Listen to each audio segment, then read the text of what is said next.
E aí, RPGistas do meu coração, tudo bom com vocês? Eu certamente espero que sim. Para quem não me conhece, meu nome é André Campos e não, nós não estamos no Convenção dos Mundos.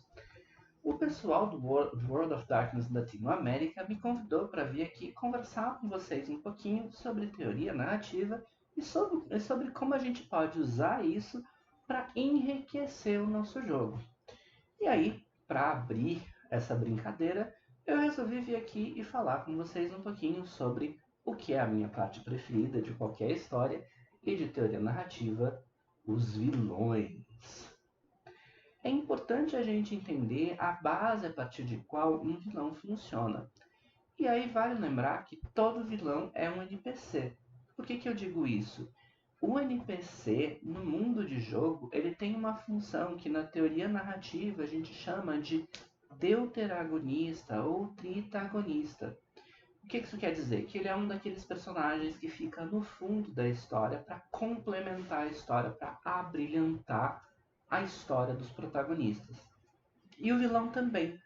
Ele tem uma função que em inglês é chamada de foil, que é uma palavra bonitinha para a gente falar que ele contrasta. Como assim ele contrasta? A função do vilão é contrastar com o herói e trazer esse herói para brilhar pelos valores dele ou pelo que ele representa. Um exemplo clássico disso é a relação do Batman com o Joker, ok? Então, o Batman, ele representa essa coisa da ordem e da justiça e da ordenação cega das coisas, enquanto o Joker, ele é um avatar do caos. Ele existe para ver tudo pegar fogo, ok? Então é importante a gente manter isso em mente, de que um vilão, ele vai ser tão bom quanto o herói que ele trouxer para ambientar, ok? E nessa função ele serve muito para enriquecer a história. Vale lembrar também que se a gente estiver falando de Mundo das Trevas especificamente, muitas vezes um dos protagonistas da história é a cidade em que a história está acontecendo. Ela assume essa personalidade através da sociedade ou cainita ou licana ou equivalente que esteja vivendo nela. Então também cabe ao vilão contrastar os valores dessa sociedade, ok? Por isso que o Sabá funciona tão bem como um vilão da Camarilla. Uma coisa interessante da gente lembrar é que um vilão não necessariamente é um antagonista. Quando a gente fala de vilão, a gente está falando de algo ou alguém que se opõe ao eixo moral da narrativa, enquanto um antagonista é alguém que gera obstáculo para os protagonistas.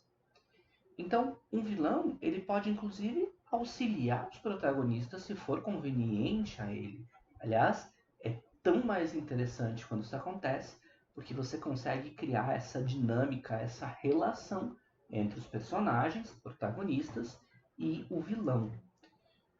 Então, para a gente citar alguns tipos de vilões, e existem vários, dá para a gente fazer uma série só disso. Mas para a gente citar alguns dos tipos que eu, pelo menos, acho mais interessantes de vilão, ok? Você tem o vilão gênio do crime, o vilão mastermind, que ele é aquela pessoa que está coordenando tudo por trás dos panos. Ele nem sempre se revela a princípio, ok? Ele pode estar só através dos capangas e de repente se revelar. Você tem o vilão, que eu chamo de anti-vilão, que ele tá pro vilão como o anti-herói tá pro herói. Então, ele é alguém que acredita. Todo bom vilão acredita ser o herói. Mas ele realmente busca fazer o bem, mas a visão de bem dele é deturpada. Ou ele está sendo manipulado de repente para aquela situação. A gente tem o, o vilão que a gente chama de força da natureza. O Coringa é um bom exemplo disso. Então, um vilão força da natureza ele pode ser literalmente uma força da natureza. Posso ter um tornado cheio de tubarões. Enfim. Ou ele pode ser simplesmente algo que simboliza a antítese dos valores do herói. Então, o Coringa é uma força da natureza do caos. Ele é uma força destrutiva do caos. Okay? Esses são alguns dos tipos mais tradicionais não, mas mais interessantes de vilões, ok? Claro que você pode ter a Abominação, que é um vilão que não é inteligente, ele é só destrutivo. Existem vários tipos, ok? Gostou da informação? Já usou esse tipo de técnica? Como é que foi? Deixa aqui nos comentários, ok? Gostou desse tipo de formato, desse formato de snippet? Comenta também. Enquanto isso, eu vejo vocês semana que vem. Beijão.